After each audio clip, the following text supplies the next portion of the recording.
Tere siis minu poolt. Nagu juba Kadi mind sisse juhatas, Heleri Tasane, majandusdoktor, kõige vähem loominguline inimene siin ruumis tõenäoliselt üldse. Minu töö on numbrid, matemaatika, mudelid, kõik, mis tundub väga-väga kuiv. Aga ometi loomevaldkond ei ole tegelikult mulle väga võõras valdkond. Ja miks ta ei ole võõras, siis nimelt sellepärast, et näiteks minu isa on terve elu olnud kultuuri- ja loomeinimene. Ehk mina olen kasvanud peres, kus ütleme, kogu see kunst, kultuur, loome on olnud väga-väga tähtsal kohal. Aga minuga juhtus siis sedapsi. Ja kui me räägime nüüd loomemajandusest, et mis see potentsiaal on ja kuhu edasi, siis kõigepealt räägime natukene ka sellest narratiivist, et mis see loomesektor üldse on. Nagu ma ütlesin, mul on siin ruumitäis loomingulisi inimesi, et kindlasti teie teate paremini, aga kui me räägime loomemajandusest, siis tihtilugu narratiiv keerleb selle ümber, et tegemist on loominguga, millegi väga pehmega. Me mõtleme tihtilugu kunstnikest, näitlejatest, teatrist, aga tegelikult loomevaldkond on väga-väga lai. Ja ta põimib enda vahel nii kogu selle oskused, loomingu, kui ka tegelikult majandustegevuse, mille primaarne eesmärk on ju tulu teenimine, kasumitootlus, kõik see muu. Ehk me ei saa loomevaldkonnast rääkida ainult kui ütleme pehmest valdkonnast, kus tekib mingisugune esteetiline väärtus, vaid tegelikult ka väga olulisest majandusharust, mis loob märkimisväärselt töökohti, toodab märkimisväärselt lisandväärtust ja tegelikult hõivab ka väga palju inimesi.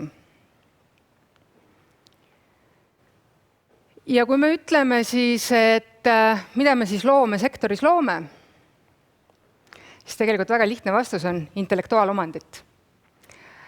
Ja kogu selle majanduskasvu ootuses, et äkki olete kuulnud igal pool telekas ja raadios, kogu aeg räägitakse, et me tahame tõsta lisandväärtust, me tahame tõsta tootlikkust, kogu seda teadmusmahukust. Ja mis on selle väga oluline osa ju tegelikult on intellektuaalomand.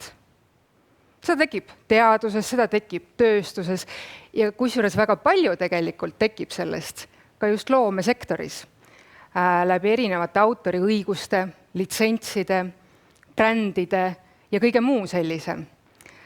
Ja kuna ütleme, loomesektor on selles mõttes selline huvitav valdkond, mis põimibki enda vahel selle loomingulisuse ja kogu selle majandustegevuse,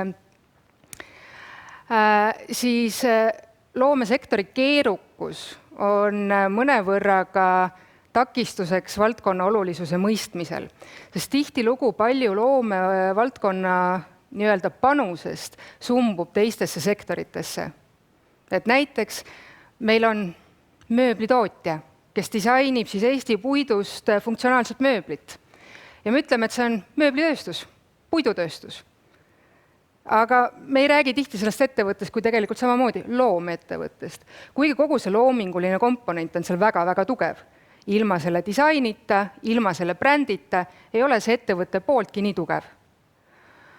Me räägime masinatööstusest, jälle tehnoloogiline, kõrge lisandväärtus, aga täpselt sama palju, kui seal on seda tehnoloogilist komponenti kogu näiteks selle sõiduauto arendamisel, on ka seal disaini komponent, interjöör, välimine nii-öelda disain ja kõik muu.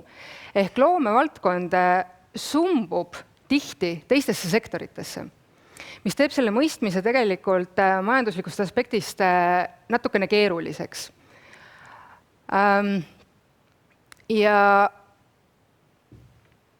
valdkonna väärtus tegelikult ei seisne mitte ainult käega katsutavate toodete loomises, aga tegelikult kogu selles lisandväärtuskomponendis ja majanduslikult see lisandväärtus on selline natukene nagu keeruline sõna, et mida me siis peame lisandväärtuse all silmas. Lisandväärtus on tegelikult väga lihtne. Kui palju me suudame genereerida mingisugust tulu, kui palju kliente on meile nõus maksma rohkem näiteks kui konkurendile ja mille alusel nad maksavad rohkem? Funktsionaalsus, disain, see tunne, mis tekib.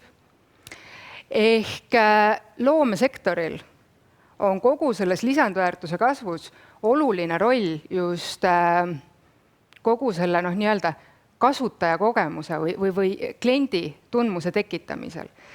Sest et isegi kui me räägime tehnikateadustest, mis saab praegu väga palju tähelepanu, meil on vähe insenere, meil on vähe reaalteadlasi, keemikuid ja nii edasi, siis materjalitööstustes samamoodi. Kogu tootearendus ju algab mingisugusest materjali väljatöötamisest. Aga selleks, et see materjal lõpuks turule jõuaks, on ju vaja ka tegelikult teisi valdkondi. Mida me sellest materjalist disainida saame, kuidas me seda kasutada saame, kes on see kõige parem sihtrühm ja millist kogemust see sihtrühm otsib.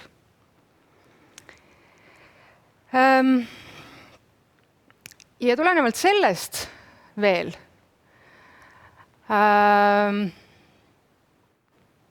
ongi loomemajandusel väga-väga suur roll kogu selle lisandväärtuse kujundamisel.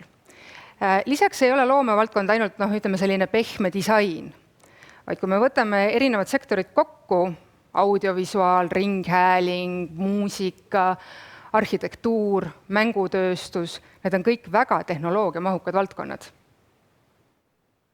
Me ei tee filmi niimoodi, et tuleb mees hea ideega ja ütleb, mul on idee. See eeldab tegelikult väga palju erinevat tehnoloogiat, kogu produktsiooni poolt, hilisemat järeltöötlust ja päris võimekat tehnoloogiat. Ehk loomesektor selles mõttes on ka oluline katalüsaator erinevate tehnoloogiate arengus, sest et nad on üldjuhul erinevate uuringute näitel ühed esimesed kasutusele võtjad ja seega defineerivad ka tihtilugu erinevaid tehnoloogilisi vajadusi, mida siis tootjad arvesse võtavad.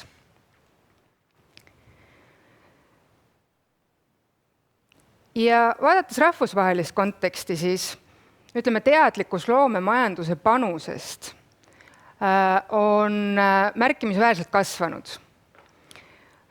Kui enne Covidit oli suur fookus, ütleme, kogu sellel nii-öelda tööstusel, teadusmahukal tööstusel, tehnikateadustel ja kõigel muul sellisel, siis tänaseks on Euroopa industriaalpoliitika võtnud ka fookusesse loomevaldkonna. Ja miks loomevaldkonna? Just sellepärast, et loomevaldkond toetab kogu seda nii-öelda kultuuri arengut, edasiandmist, disaini, mis läheb tootearendusse, digitaliseerimist, erinevaid suuremahulisi ühiskondlikke pöördeid, nagu me oleme kuulnud, rohemajandusest, rohepöördest, digipööretest ja kõigest muust sellisest. Ja rääkides veel, ütleme, suurtest globaalsetest numbritest, siis tegemist ei ole ka ju väikese sektoriga. Maailmatasemel võttes siis loomesektor panustab keskmiselt 3,1% kogu maailma SKP-sse ja annab siis tööd ligikaudu 6% kõigist hõivatutest. Pannes selle korra konteksti, siis loomemajanduse näol on tegemist võrreldava tööstusharuga, näiteks farmaatsia puhul või autotööstuse puhul, mis on sisuliselt suhteliselt sama suured harud majanduses. Ja tulenevalt suurenevast fookusest ka kogu loomepotentsiaalile, intellektuaalomandile, suunab ka Euroopa Liitu ja rohkem erinevaid fonde loomemajanduse elavdamiseks, toetamiseks ja integreerimiseks. Mõned näited on näiteks Creative Europe, Digital Europe ning Invest EU, mis siis toetavad erinevat sisuloomet, digipööret, võrgustumist ja ka kultuuripärandi digitaliseerimist. Ja antud graafik siin taga ilmestab ka seda, et võttes siis kogu selle lisandväärtuse poole, mida me siin majanduses väga palju prioritiseerime, siis me näeme, et Euroopa kontekstis ei ole tegemist ka nii-öelda madala lisandväärtusega valdkonnaga. Ja nii mõnedeski kõrge tootlikkusega riikides ületab loomevaldkonna lisandväärtus majanduse keskmist. Üks hea näide sellest on näiteks Belgia, Saksamaa, Soome ja muud näited. Ja kui me vaatame korra, et kust seal see loomevaldkonna siis panus peamiselt tuleb, siis ta tuleb reklaamist, üldjuhul arhitektuurist, mängutööstusest ja muudest valdkondadest, mis omakorda tegelikult ju põimivad ka muid loomemajanduse valdkondi, disainist, kunstist, kuni muude sisenditeni välja. Ja üha rohkem ja rohkem on ka erinevaid siseriiklikke algatusi loomesektori tugevdamiseks. Üks hea näide on ka näiteks Soome, kus kogu loomesektor on väga oluline ja neil on loodud täiesti eraldi Creative Finland programm, mis siis seobki digitaalset innovatsiooni, disaini ja ühiskondlikku heaolu. Erinevaid meetmeid on ka näiteks Saksamaal, Maltal, Küprosel, kui näiteks Malta ja Küpros rohkem fokusseerivad oma tegevusprogrammid riiklikult, ütleme, kogu selle rahvusliku kultuuri toetamiseks ja innoveerimiseks, siis näiteks Saksamaa on välja töötanud väga mitmetahulise skeemide või ütleme, toetusskeemide paketi, mis loovad silla siis loovettevõtete ja tegelikult ka tööstusettevõtete vahel ja toetavad siis kogu seda ökosüsteemi loomist erinevate ettevõtlusharude vahel. Ja nende skeemid algavad nii rahalistest toetustest kui nii siis lõpuks maksusoodustusteni ja muude sellisteni välja. Ehk üldjuhul need riigid, kus me ikkagi näeme, et see loomesektori lisandväärtus on väga kõrge võrreldes ka majanduse keskmisega, siis tegelikult seal taga on ka väga mitmetahuline riigipoolne huvi üldjuhul loomesektori vastu sellistel puhkudel. Ja kui me räägime ka Eesti kontekstis, siis tegelikult meie loomesektoril ei lähe üldse nii väga halvasti, kui võib-olla võiks arvata. Et loomesektori keskmine lisandväärtus töötaja kohta üldjuhul jääb suhteliselt sarnasele tasemele kui kogu majanduse keskmine. Keskmiselt Eestis üks töötaja toodab 45 000 eurot lisandväärtust. Ja lisandväärtus siis on, ütleme, kogu see kasum, kulud, mis palgale kuluvad ja amortisatsioon. Ehk nii-öelda lisandväärtus siis, mis jääb. Ja loomesektori keskmine lisandväärtus on suhteliselt sarnane siis majanduse keskmisele. Ja vaadates erinevaid valdkondi tegelikult, siis me ju näeme, et näiteks meelelahutustarkvara, reklaam, audiovisuaal ületavad seda Eesti keskmist ju tegelikult päris oluliselt. Vaadates arhitektuuri ja kirjastust samamoodi, ega ta ei jää ju tegelikult alla keskmisele. Ja rääkides etenduskunstidest, kultuuripärandist, muusikast, disainist ja kujutavatest kunstidest, siis me peame, ütleme, natukene silmas ka pidama valdkondlikke eripärasid ja mõnede valdkondade puhul ka seda fakti, et lihtsalt väga palju nii-öelda väljundist sumbub ära teistesse sektoritesse. Agregeeritud tasandil Eestis siis loomemajandus nii suur ei ole kui globaalsel tasandil, et kui muidu ta oli umbes 3,1% maailma majanduses, 6% tööhõivest, siis Eestis keskmiselt 2% SKP-st, peaaegu 4% töötavast elanikkonnast. Aga me ei jää tegelikult ülejäänud maailmaga väga palju maha selles mõistes. Ja on ka sektoreid, mis loovad või genereerivad väga märkimisväärse osakaalu kogu ettevõtlussektori lisandväärtusest. Näiteks reklaam, mis panustab peaaegu 1% kogu ettevõtlussektori lisandväärtusest, kirjastamine 0,86%, arhitektuur 0,68% ja nii edasi. Ehk majanduslikul tasemel tuleb ikkagi märkimisväärne osa ka sellest kogu ettevõtlussektori lisandväärtusest just loome valdkonnast. Ja nagu ma olen juba korduvalt oma ettekandes rõhutanud, siis suur osa loomesektori potentsiaalist jääb justkui kahe silma vahele, tulenevalt siis sektorite vahelistest seostest.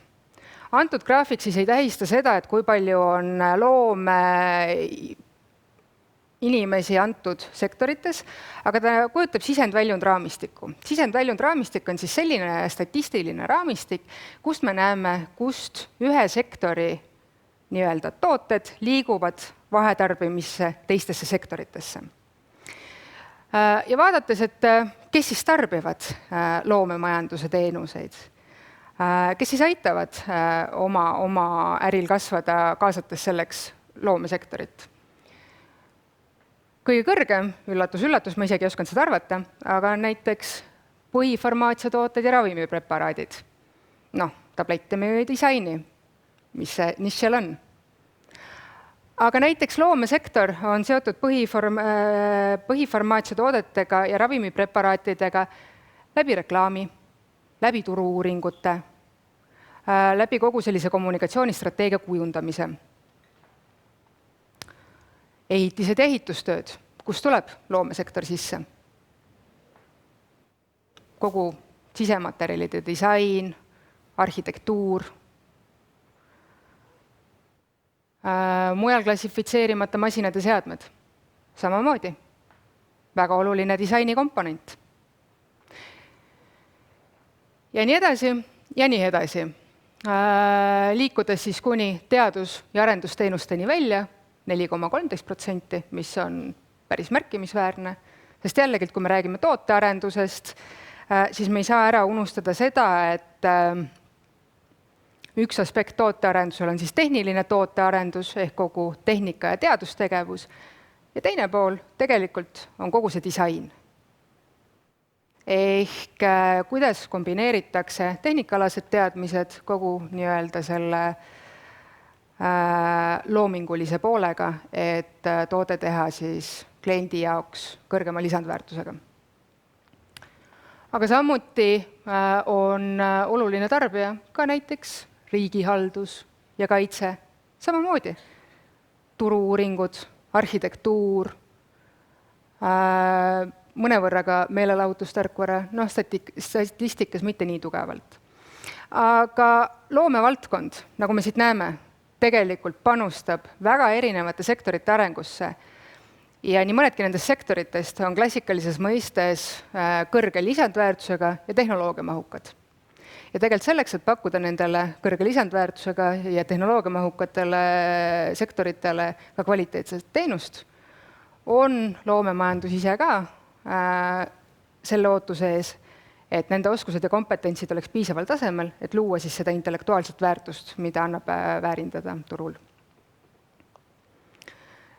Lisaks sellele, et loomemajandus on väga tugevalt integreerunud teiste sektorite vahetarbimisse, on loomemajandus ka ise väga oluline vahetarbija ja kaupade edasi väärindaja. Näiteks kasutab loomesektor väga palju metsandustooteid, metalle, paberit, arvuteid, hulgi- ja jaemüügiteenuseid, kus hulgi- ja jaemüük tihtilugu ongi kogu see tehnika, kõik need vahendid, mida kasutatakse. Eestis ju meil väga palju tehnoloogiatootjaid ei ole. Ehk selles mõistes loomesektori ülekandeefektid ulatuvad majanduses väga-väga kaugele. Ja erinevad raportid on ka välja toonud seda, et võrreldes teiste harudega on loomemajanduse sellised ülekandeefektid teistesse sektoritesse ühed suurimad ja tihtilugu jäävad ka väga palju märkamata just selle tõttu, et väga lihtne on vaadata, et mis see sektor siis ise toodab, kui palju ta seda nii-öelda jõukust genereerib, aga teine pool on ka see, et kui palju sellest hajub läbi väärtusahelate, läbi koostööde ja läbi sektorite vahelise sümbioosi.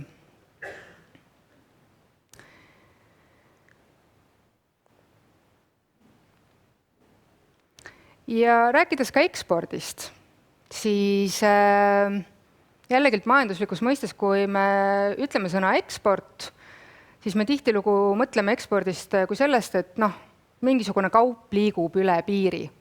Teeme tooli, see tool, füüsiline tool liigub üle Eesti piiri ja läheb sihtriiki. Ja enamus tegelikult statistikast, mida ka niimoodi avalikult kuvatakse, tihtilugu keskendub just kaupade ekspordile. Aga oluline osa on ka tegelikult teenuste eksport. Ja teenuste ekspordi peamine probleem ongi see, et kuna kaup füüsiliselt riigipiire ei ületa, siis seda statistikat tegelikult koostada ja järgida on üpris keeruline, sest ega me ju ei tea, kes oma litsentsi või teenus kuhu täpselt müüb, kui ettevõtted ise seda ei deklareeri.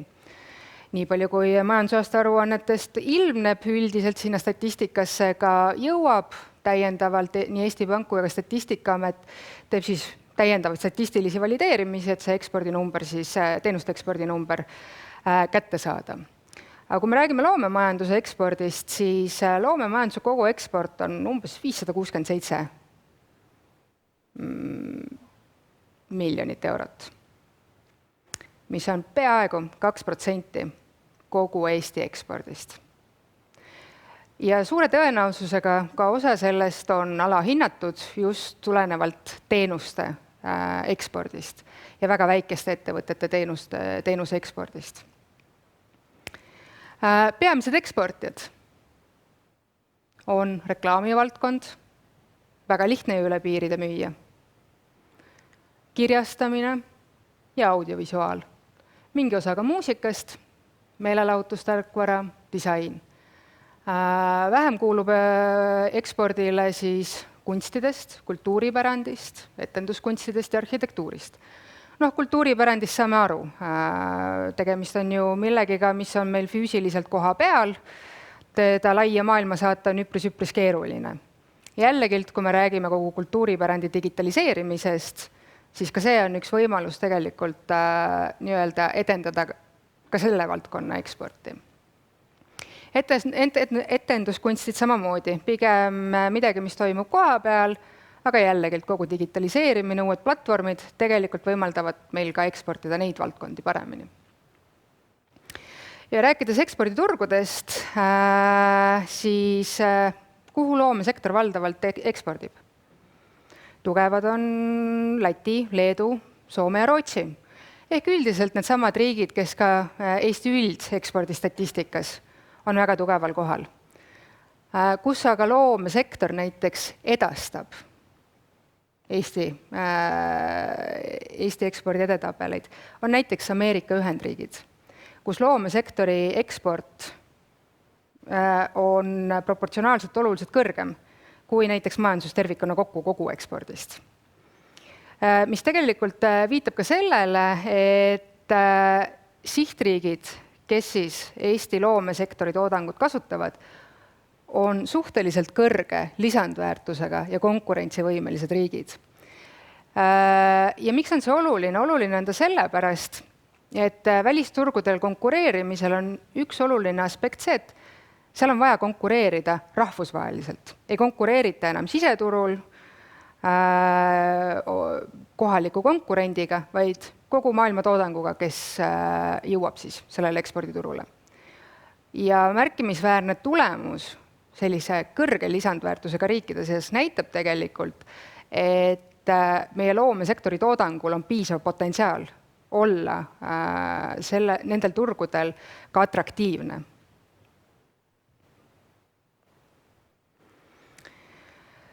Ja kui nüüd rääkida sellest, et kuidas siis loomemajanduse potentsiaali maksimaalselt ära kasutada, ja aidata siis kaasa Eesti tootlikkuse kasvule, jõukuse kasvule. No mida me ju kõik soovime, et mida jõukamad me oleme riigina, seda rohkem on meil ressurssi, et tagada inimväärne elu ja kõik muu selline.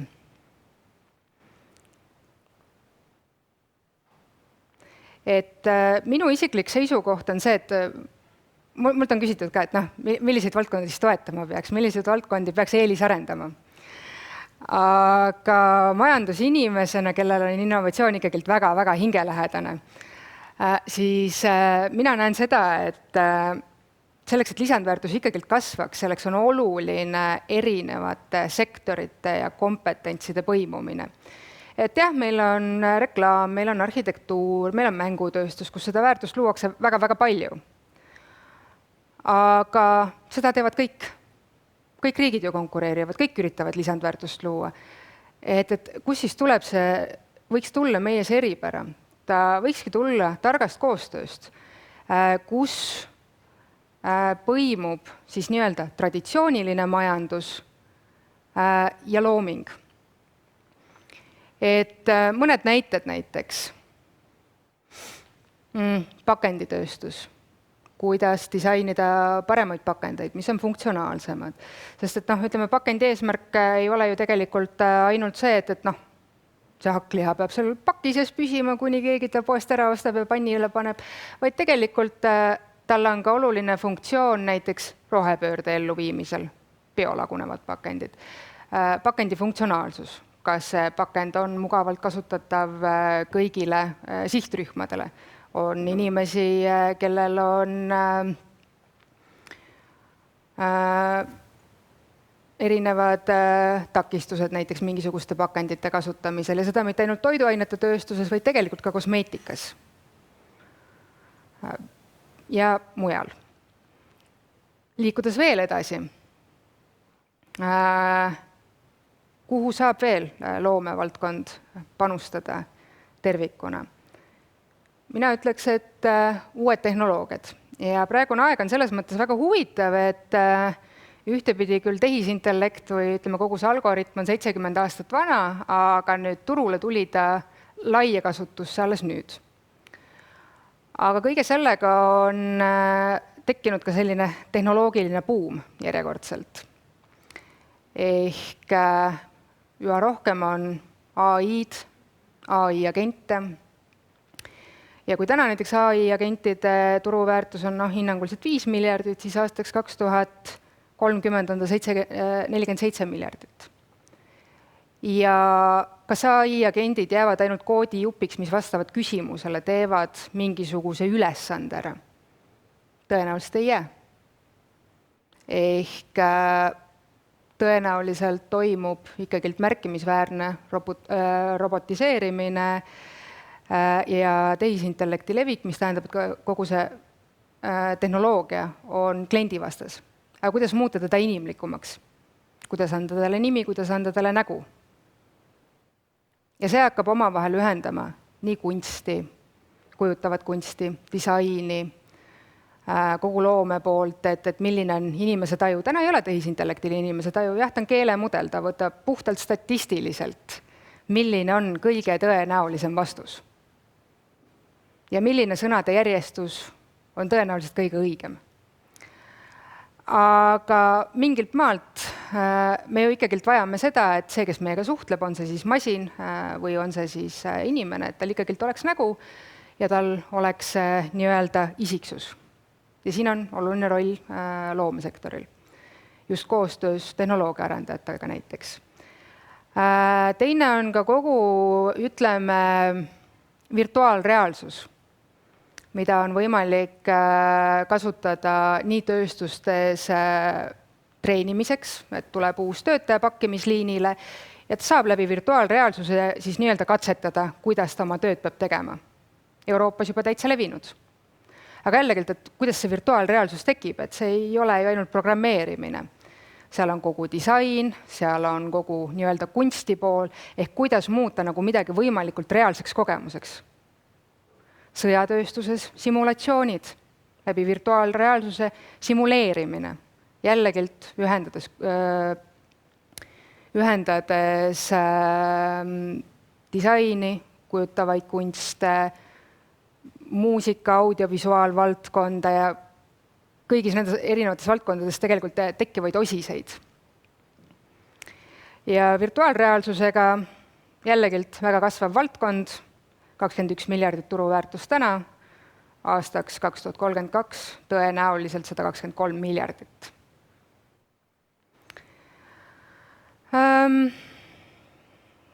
Ja täiendavalt veel kõik digitaalsed kaksikud, mis on arhitektuuris väga tugevalt kasutuses, ehk kuidas luua linnadele, regioonidele digikaksikuid, kuidas seal simuleerida erinevaid arhitektuurilahendusi, kultuurilisi lahendusi, mobiilsust, liikuvust, kõike seda.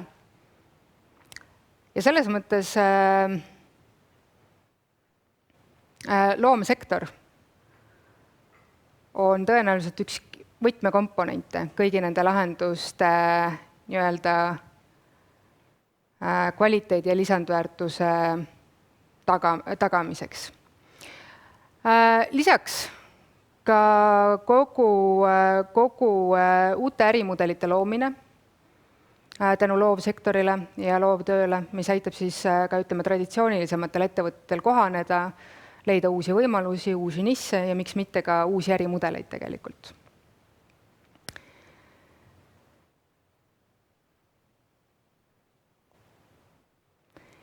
Ja natukene ka rahvusvahelistumisest, et mis on need rahvusvahelistumise võtmetegurid, siis üks oluline võtmemärksõna on tegelikult ka kogu intellektuaalomandi eksport. Intellektuaalomandi alane teadlikkuse kasvamine ja liikumine väärindusmudelitelt rohkem litsentsidele. Ehk selleks, et midagi müüa, ei pea alati kaupa võõrandama. Ja see nii-öelda hinnastamise mudel ei pea lähtuma kulustruktuurist, vaid tegelikult sellest väärtusest, mis mingisugune looming loob. Ja hakates vaatama loomesektori väljundite peale rohkem nagu lisandväärtuse komponendi vaatest, mitte enam nii väga kulustruktuurilisest vaatest, siis esiteks see võimaldab tooteid paremini hinnastada ja teisipidi ka neid tooteid-teenuseid siis läbi intellektuaalomandi ka palju lihtsamalt rahvusvahelistele turgudele müüa. Ja miks intellektuaalomandi eksport on ka väga atraktiivne Eesti jaoks või peaks olema, on sellepärast, et ühtepidi me oleme väike riik, meie tootmisvõimsused on piiratud, Eestist ei saa kunagi tööstusriiki, nagu on Hiina, meil lihtsalt ei ole seda ressurssi. Meil ei ole. Ja seega, me küll saame toota, aga me ei suuda konkureerida suurte tööstusriikidega, kus kogu see ressurss nii materjalide kui ka inimjõu näol on paremini kättesaadav, siis intellektuaalomandi eksportimine tegelikult võimaldab meil suurendada rahvusvahelist kaubandust ilma füüsilist toodangut ilmtingimata suurendamata. Lisaks võimaldab intellektuaalomandi eksport müüa erinevate loomevaldkondade tooteid oluliselt paindlikumalt. Aga väga palju kogu intellektuaalomandi ekspordist sõltub tegelikult business-to-business ekspordimudelitest. Ehk kui füüsiline kaup ei liigu ja liigub intellektuaalomand, siis hakkavad rolli mängima tegelikult ettevõtete vahelised partnerlussuhted, kes on see nii-öelda lõpptarbija, kellele me selle litsentsi või mingisuguse kasutusõiguse müüme. Ja see eeldab tegelikult võrgustumist ja rahvusvahelist võrgustumist ettevõtete vahel. Ja rääkides siis ka lõpuks sellest, et kuhu siis võrgustuda, kuhu see eksport suunata, siis täna peamised loomevaldkonna importijad on näiteks Hiina, Prantsusmaa, kellel on ka väga tugev loomesektor, samuti Saksamaa ja Ameerika Ühendriigid. Ja mida nad impordivad? Alates samamoodi litsentsidest, kasutusõigustest, kuni ka tehnoloogiliste lahendusteni välja, mis tulevad loomevaldkonnast.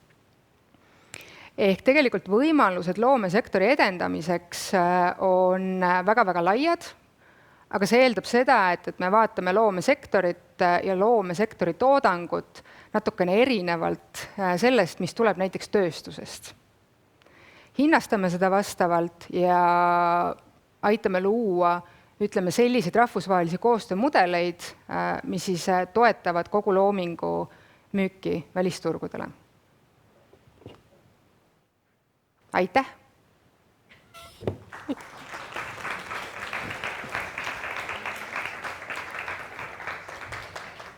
Aitäh, Eleri! Kas meil on saalis Elerile küsimusi? Et Eleri oli nüüd meil oluliselt kiirem kui planeeritud, nii et siin ei pea küsimustele kohe joont alla tõmbama. Selle nimi on tööjõu tootlikkus, on efektiivne. Või on selle nimi nälg? Ja võlg. Eleri jutt oli nii keeruline, et nii, Ksenia, palun. Aitäh! Selline küsimus, et sa vist nagu eelnevalt ei ole väga palju loomesektori uuringuid teinud, eks ole, pole vist väga olnud ka sinu sektor, mida uurida ja analüüsida. Kui sa nüüd sisse vaatasid antud teemasse, kui nüüd meie siin sõprade vahel saab ausalt rääkida, et kui palju sa usud sellesse sektorisse, selle ekspordi tulevikku vastavalt nendelt andmetele, kui sa nüüd võrdled teiste sektoritega, fookussektoritega Eestis, mis on täna juba teenustega nagu toetatud, EISIS näiteks? Lai vastus on see, et tegelikult minu varasemad uuringud ei ole keskendunud ainult ühele sektorile.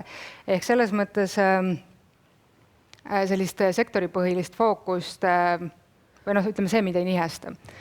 Vaadates nendele numbritele sisse, siis tegelikult mina isiklikult usun valdkonda.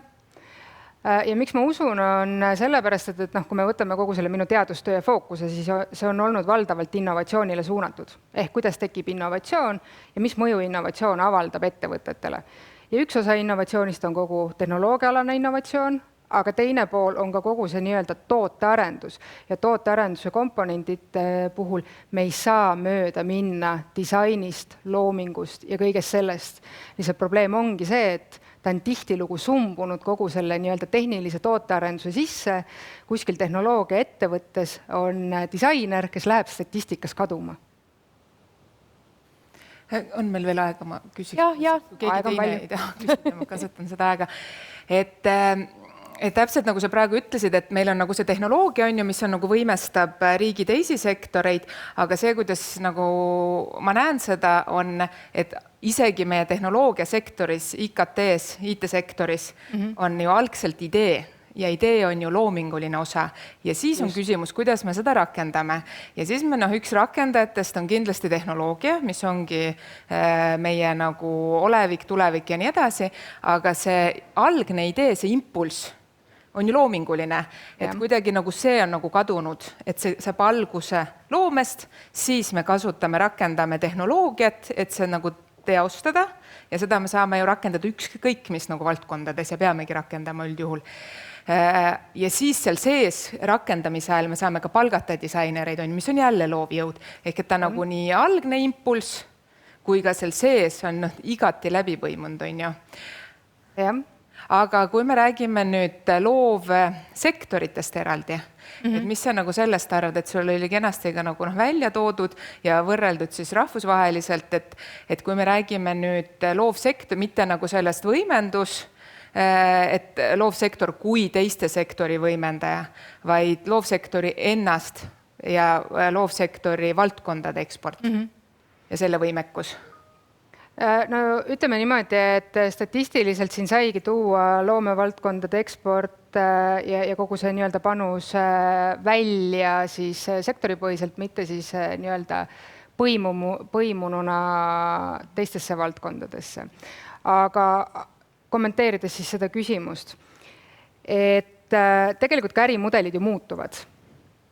Et kui varasemalt on ütleme olnud niimoodi, et kui arendan toodet, disainer peab mul koha peal olema, siis tegelikult üha rohkem on ka outsource imist ettevõtete vahelist koostööd.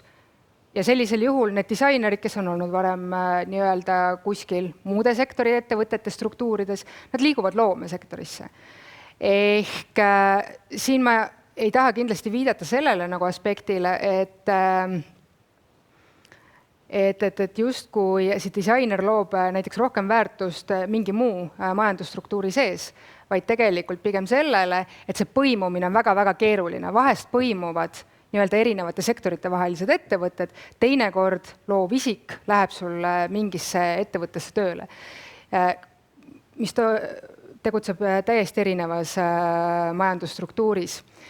Ja tulenevalt sellest tegelikult, ka sellel sektori põhisel ettevõttel, on kõik need samad potentsiaalid ju olemas. Ja tegelikult see intellektuaalomand kui selline ka tekib ju valdavalt selles loomingulises või loomesektoris, mis siis seda teenust osutab või koostööd teeb. Ja kommenteerides veel, et tegelikult kõik sellised uued ärimudelid, mis viimasel ajal on nagu creative co-working, etc. Et neil on ikkagi väga tugev selline loomemajanduslik komponent nende ärimudelite kujunemisel ja tegelikult ka üha rohkem traditsioonilisi ettevõtteid üritavad üle võtta ka seda loomingulist koostööd. Ehk ütleme, tegelikult see keerukus on päris suur. Ja. Ma ei tea, töötab. Tere, mina olen Helen Sildna. Aitäh ettekande eest, täpselt see, mida kuulda oleks unistanud. Tahaks küsida veel jätkata selle külgnevatesse sektoritesse mõju toomise osas. Kas on teadmist või näiteid rahvusvaheliselt meetoditest, kuidas osatakse seda väga hästi uurida? Minu meelest loomesektori paradoks ongi see, et me toome kasu väga paljudele külgnevatele valdkondade, olgu see turism, teenussektor või siis tööstusettevõtted ja nii edasi. Ja me oleme kogu aeg selle väljakutse eest, et kuidas me tõestame ära, et see tulu ei tulnud võib-olla meie enda sektorisse, vaid et läks sinna külgnevasse sektorisse. Et kas on mingid mehhanisme, kuidas me saame jälgida, et me siin räägime mõõdikutest ja mõõtmisest ja kõigest sellest, et me tahame väga osata paremini jälgida seda? No ütleme, ikka on ju meetodeid ja viise, et majanduses kogu aeg mõõdetakse midagi, kust kuhu liigub. Ja tavapäraselt, nagu ka graafikul oli näha, et selleks kasutatakse näiteks sisendväljund raamistikke, mis võtavadki majandusstruktuuris kokku selle, kui palju kaupa nominaalväärtuses liikus ühest sektorist teise sektori vahetarbimisse. Jällegi, kuna tegemist on nominaalsete väärtustega, siis nad alati ei peegelda nii-öelda seda lisandväärtuskomponenti. Ehk see, et näiteks disainiettevõte pakub teenust mingisuguse X hinna eest, näitab seda, mis hinnast ta teenust pakub, ehk nominaalset suurust, aga mitte tingimata seda intellektuaalset väärtust, mis sellest hiljem tekib. Ehk mõõtmisprobleemid selles mõttes jäävad alati, aga tegelikult statistika ikkagi näitab, et läbi milliste sektorite need väärtusahelad kulgevad, kust kuhu see kaup, teenus jõuab enne, kui ta jõuab selle lõpptarbijani. Ja see natukene ikkagi aitab selgemalt mõista, et kui suure osa loomemajandus tegelikult majandust moodustab. Sest see ei ole ainult see, et paneme ettevõtte kinni, 5 inimest või 10 inimest kaotab töökoha ja ütleme mingi ports makse majandusse ei laeku. See tähendab ka seda tegelikult, et kaob ära üks teenusepakkuja, kaob ära üks vahetarbija, kes ostab teistelt ettevõtetelt kaupa, genereerib teistele ettevõtetele müügitulu. Ehk see mõju tegelikult on märkimisväärne. Eriti veel loomesektori puhul, mis ongi väga-väga põimunud tihtilugu. Et loomesektor ongi tihti väga paljudele teistele sektoritele ka samamoodi teenuse osutaja, mingisuguse osa osutaja. Tõttam. Aitäh väga põneva ettekande eest. Mul võib-olla ei olegi niivõrd nagu küsimus, kui võib-olla selline kommentaar või väike pall, mida ma tahaks õhku visata, et mulle tundub ja ka selle ettekande põhjal, et me räägime hästi palju sellest näiteks, et kuidas siis loomingulised inimesed saavad olla teiste sektorite teenistuses ja see on selge, et jah, ka näiteks tulles ise kunstivaldkonnast, et kindlasti ka kunstnike panus näiteks, ma ei tea, kas või tõesti ka mängutööstusesse või erinevatesse visuaaliga tegutsevatesse valdkondadesse on kahtlemata olemas.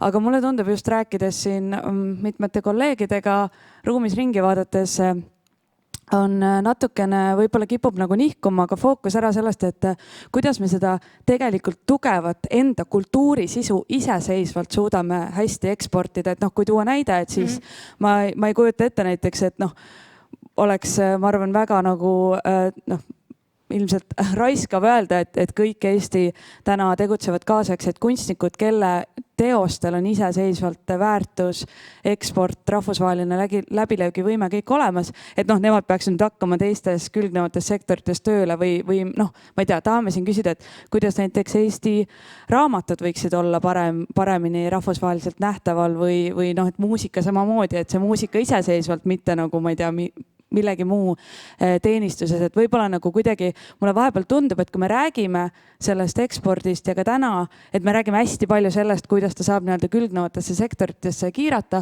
aga tahaks tegelikult rohkem ka kuulda sellest, et kuidas seda iseseisva väärtuse eksporti kasvatada ja loomulikult jah, see on natukene seotud ka võib-olla sellise pehmema poolega ja mitte nii mõõdetava ekspordiga, aga samas mulle tundub, et mitte ainult. Ma ei tea, kuidas teile tundub selline jah, ma ei tea, mõttearendus? Ja kindlasti selles mõttes, et nõustun igati.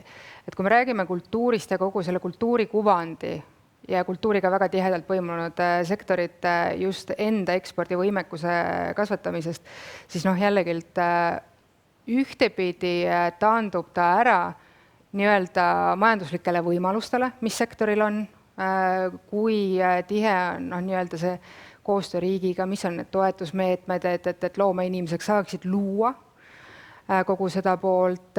Teine aspekt on ka kogu, ütleme, digitehnoloogiate ärakasutamine jällegi. Et noh, kui me räägime näiteks kultuuripärandist, et noh, kuidas sa ekspordid kultuuripärandit? Noh, mõnda füüsilist elementi sa saad sellest eksportida, aga noh, jällegi näiteks digitaliseerimine, kogu selle kultuuripärandi digitaliseerimine, läbi selle kultuuripärandi nähtavaks tegemine rahvusvahelistel turgudel. Sama ka kunstiga, ehk digitaalsed platvormid, mis aitavad võimestada kunsti ja kunstnikke.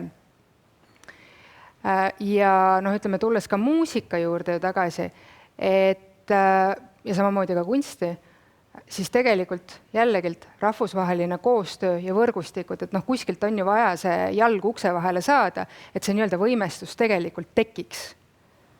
Eriti sellisele kultuurilisele ja puhtale loomingule, mis ei ole siis põimunud teiste sektoritega. Sest võib-olla ma natuke oskan nagu lisamõõdet tuua. See, millest Heleri rääkis ja millega me täna töötame, on see, et loomesektor on jõud. Ja siin läks kaitsmisel augustis siis 3 mõõdet.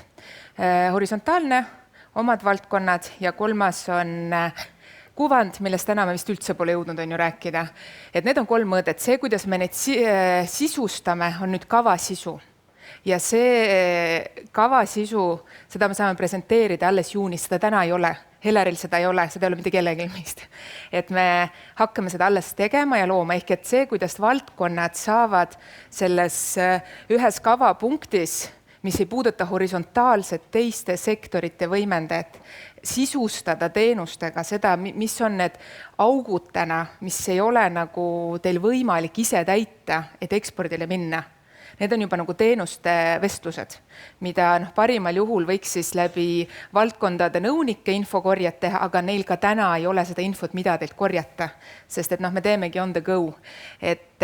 Aga see on juba jah, kuidas seda sisustaks, sest täna see suurem küsimus on see, et me oleme majanduslik jõud ja need on need punktid, kuidas siis need näitajad nagu on võimsamad, et me saame seda dialoogi edasi rääkida ja siis minna juba detailsetesse vaadetesse valdkondadesse. Ma ei tea, kas see vastas sellele küsimusele, mis sa küsisid. Et see on siis 3, see horisontaalne mõõde on 3 üks siis vaade, aga lisaks on ka omad valdkonnad ja siis on veel kuvand ka. Ja ma lisan võib-olla omalt poolt, et selle jaoks, et meil oleks neid ettevõtteid ja loojaid, kes saavad siis ka teistele nii-öelda oma tooteid ja teenuseid pakkuda, selle jaoks me peame neid ka kasvatama, et nad ei tule kuskilt õhust ja me ei ütle, et nüüd hakake tegema, et nendel peab endal olema ju oma valdkonnas hästi tugev eelnev kompetents olemas, et me ei saa võtta täiesti inimest tänavalt ja öelda, et nüüd tema hakkab seda loomingut tegema. Et see on selline hea ühtne protsess, nagu Ksenia ütles, et me oleme praegu siin, no me oleme isegi siin praegu, aga me tahame jõuda siia ja täna on siis see nii-öelda esimene samm, kus me saame öelda, et siin suvel on juba vajalikud muudatused tehtud ja meil on vähemalt kust edasi astuma hakata. Ja need numbrid, nagu Eleri ka siis ütles, et tema varasemalt ei ole loomemajandusega kokku puutunud sellisel kujul, siis ma usun, et need, mis ta välja tõi, on tegelikult ka väga hästi, väga kõnekad nendele inimestele, kes siis tegelikult ei mõista siis kohe esimese hooga seda väärtust, rääkides siis ainult võib-olla selles keeles, milles me oleme harjunud omavahel rääkima. Ja võib-olla ma siin kommenteeriksin veel ühe nagu aspekti. See, et ettevõte tegutseb nii-öelda traditsiooniliselt oma valdkonnas, ei välista seda, et see ettevõte teeb ka teiste sektoritega koostööd. Ja kui me võtame üldse, et kuidas meil nagu majandus toimib, siis meil on nagu väga-väga vähe sektoreid, kes ei pea teiste sektoritega koostööd tegema, et kui me võtame kas või autotööstuse, sa pead kuskilt ostma metalli, sa pead kuskilt ostma refid, sa pead kuskilt ostma raamatupidamise õigusteenuse, ehk selline sektorite vaheline koostöö, see on paratamatu. Et see on puhas ostumüügiprotsess ja täpselt samamoodi, nagu seda teevad nii tööstusettevõtted, teenuste pakkujad, nii tegelikult selles väärtusahelas on alati ka loomesektor kõrval. Ka väga traditsioonilistes valdkondades. Ja pigem see sõnum oligi see, et mitte nagu pisendada, aga pigem just nagu, et kuidas nagu veel võimestada seda, et loomesektorit selle loojana märgatakse ja neilt seda nii-öelda vahetarbimist veel suurendatakse. Lisaks sellele nii-öelda lõpptoodangule, mis loomesektor ise nagu turule paneb. Et mul ei ole võib-olla mitte niivõrd küsimus, kuivõrd lihtsalt ka nagu pallid õhku viskamiseks tuleviku jaoks, aga natuke ka sisaldab küsimus. Et tegelikult kogu see ettekanne oli muidugi mõistagi täielik muusika minu kõrvadele, sellepärast et loomemajandust olen ma üritanud siin läbi suruda selles riigis juba 20 aastat, ehk siis kui ta nii-öelda Suurbritannias sündis üldse mõistena. Aga praegusel hetkel ta oli tehtud väga huvitav ettekanne ja väga huvitav uurimus nagu keskmes disain kui selline ikkagi ennekõike, mis on väga tervitatav, sellepärast et disain tegelikult meil jätkuvalt on ka varjus ja teda nagu kultuuripoliitiliselt ei väärtustata piisavalt. Aga kui me nüüd räägime nagu loomemajandusest kui sellisest veel, siis tegelikult on ju olemas üks valdkond, mida loetakse ju ka Euroopa mastaabis ja mitte ainult nagu loomemajanduse veduriks, see on film ja tegelikult audiovisuaalne kunst kui selline. Ka siit läheb läbi, eks ole, reklaam, ilma audiovisuaalreklaamideta ma arvan ei annaks sellist tulemit, aga kes seda jällegi teevad, eks ole, filminimesed. Film koondab endas kõiki loomevaldkonna ja teenusvaldkonna tegelikult esindajaid. Et küsimus on selline, et kas edaspidi liikudes selle nii-öelda mõtte läbi surumisega, et loomemajandus ikkagi on majandusosa ja väga oluline majandusosa, kas on kavas teha ka seda nagu rohkem nii-öelda erinevate valdkondade põhiselt, mis veel kord rikastaks ja võimendaks kogu seda üldpilti, mis meil praegusel hetkel siin välja joonistus? Ma arvan, et sellele küsimusele oskan mina rohkem vastata kui Eleri, et Eleri on meil hetkel veel nii-öelda tänase sündmuse raames palutud sisse vaatama, aga ma saan öelda, et jah, Ksenia noogutab ka taga, see on meil täiesti plaanis ja tuuagi siis nii-öelda välja need, kes kui palju, kuhu ja mida. ja kui palju oleks veel potentsiaali? Vot, see on väga rõõmustav seda kuulda. Ja teine asi on tegelikult see, et ei ole siin maailmas ju midagi uuteks, et väga paljud meist suuremad riigid on avastanud, et et nad ikkagi ei suuda oma tavapärast ja traditsioonilist tööstust sellisel kujul eksportida, vaid et tegelikult see on ikkagi loomemajandus, loometööstus ja kõik see, mida nad tahaksid väljapoole eksportida. Teevad seda väga edukalt. Üks nendest on näiteks Korea Lõunavabariik.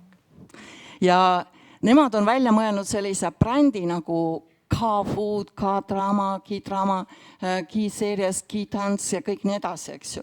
Kas Eesti ei tahaks ja ei võiks nagu mõelda ka nagu sellise üldise brändingu peale, et võib-olla siis oleks meil kogu seda sektorit ja ka eksporti palju lihtsam päeva lõpuks kasvatada, sest et see, mis praegusel hetkel, kuidas Korea oma kultuur ja loomesektorit eksportib, see on lihtsalt fenomenaalne. Seda võiks võtta ja kutsuda siia neid kohe rääkima sellest. Ma arvan, et aus vastus sellele küsimusele on, et kõik siin ruumis ütlevad sulle jah. Aga nüüd me peame selle siit ruumist, selle palli välja saama, et see ongi meie eesmärk ja nagu Ksenia ka välja tõi, et ka strateegiline koostöö, meie majas on riigiturundusosakond, strateegiline koostöö ka selle osakonnaga võin öelda, et homme toimub ka kultuuriministri ja meie selle osakonna eest vastutava juhatuse liikme siis omavaheline kohtumine, et need taustategevused on siin viimasel ajal väga kiiresti ja tormiliselt käima hakanud, et loodame, et me saame neid vilju siis võimalikult kiiresti ka lõigata.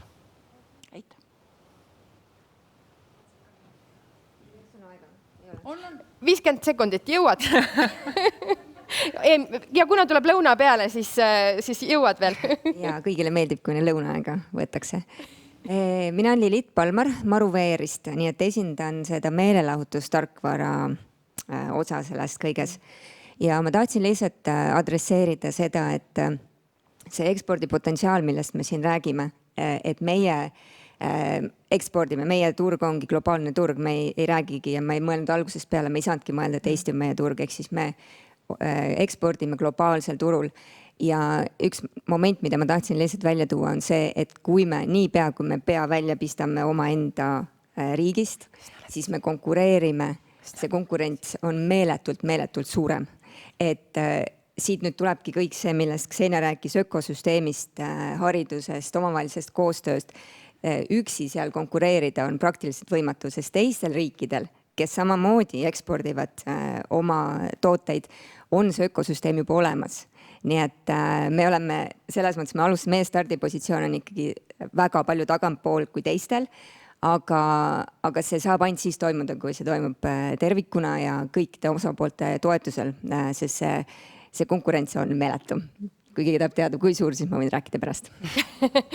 Lõunaaeg kindlasti Lilit saab seda rääkida, aga üks asi, mida ma saan ka siia juurde tuua, et mängutööstus on ju meil tegelikult ka Eesti vaates nii-öelda olnud veidi kauem lävepakkudel, et ei ole ta ju liiga kaua meil siin fookuses olnud ja ka selles osas on arenguid, oleme kokku panemas koostöös, ministeerium on kokku panemas, siis meie aitame siin dokumente, mis lähevad siis valitsuskabinetti kaitsmisse, et ka selles osas arengud on, et olid ju ka tegelikult kevadel, et kahjuks siin teil enda natukene lagunemiste tõttu jäid need natukene toppama, aga loodame, et nüüd saame uuesti selle veduri jooksma ja ka selle nii-öelda uuesti fookusesse. Ja kui ma võin viimase sõna nagu öelda, et selle rahvusvahelise konkurentsiga, et see rahvusvaheline konkurents on tegelikult absoluutselt igas valdkonnas meeletu ja kõik ju konkureerivad, kõik tahavad teha parem, kõik tahavad müüa rohkem. Ja sama kehtib ka tööstustoodangu puhul, et see nii-öelda kvaliteediga konkureerimine on väga-väga keeruline ja Eestis meil samas hinnaga konkureerida on väga keeruline, sest et meil ei ole sellist tootmisvõimsust, et me suudame konkureerida hinna osas näiteks Hiinaga. Ehk ainukene võimalus ongi väärindada, aga kus see väärindamine tekibki teadusest, tekib loovtööst ja kõige selle kombinatsioonist, et ta rahvusvahelisel turul konkureeriks. Sest et seal ei ole enam 10 konkurenti, seal on 10 000 konkurenti. ma arvan, et see mõte sobibki siin enne lõunale minekut, et kõrge lisandväärtusega tooted tulevad meil ikkagi loomemajanduse komponendiga, et ilma selleta nad ei tule, et nüüd tuleb see. Nii, Nele. Mina olen Nele Tallinna ettevõtlusinkubaatorist ja ma kuulasin teid ja mõtlesin, et ma võtan reklaamiminuti, sest siin on teemaks erinevad valdkonnad, eksport ja ka koostöö, et oleme meie siis tegemas oktoobri esimesel nädalavahetusel Game Jam'i, mis on siis Eesti folkloori ja Eesti kultuuri teemaline. Et kuidas siis Eesti kultuuri tuua rohkem arvutimängudesse ja oodatud on inimesed, kes on muusika valdkonnast, kes on kunsti valdkonnast, arvutimängude valdkonnast, et võimalus siis neid asju kokku tuua. Aitäh sulle. Ja lisan, panen siin järgmise slaidi, et enne veel, kui te lõunale lähete, kes kasutab LinkedIni, ja veel ei ole, skännige endale QR-kood, et see on meie loomemajanduse pesa LinkedInis, kuhu me kindlasti jagame enda sündmustest infot, aga ootame ka teie infot, et võib julgelt minule saata ja paneme sinna ülesse, et oleks üks pesa, kuhu koonduks siis info, et reklaamiminutid ei peaks jääma aasta ainukesse seminari, vaid saaks neid läbi aasta kenasti siis jagada teineteisele. Aga minu poolt siis praegu olete vabad, et kohtume siis 12.45, kui alustame siis praktikute jutuga, et siis on meil laval Alpakits.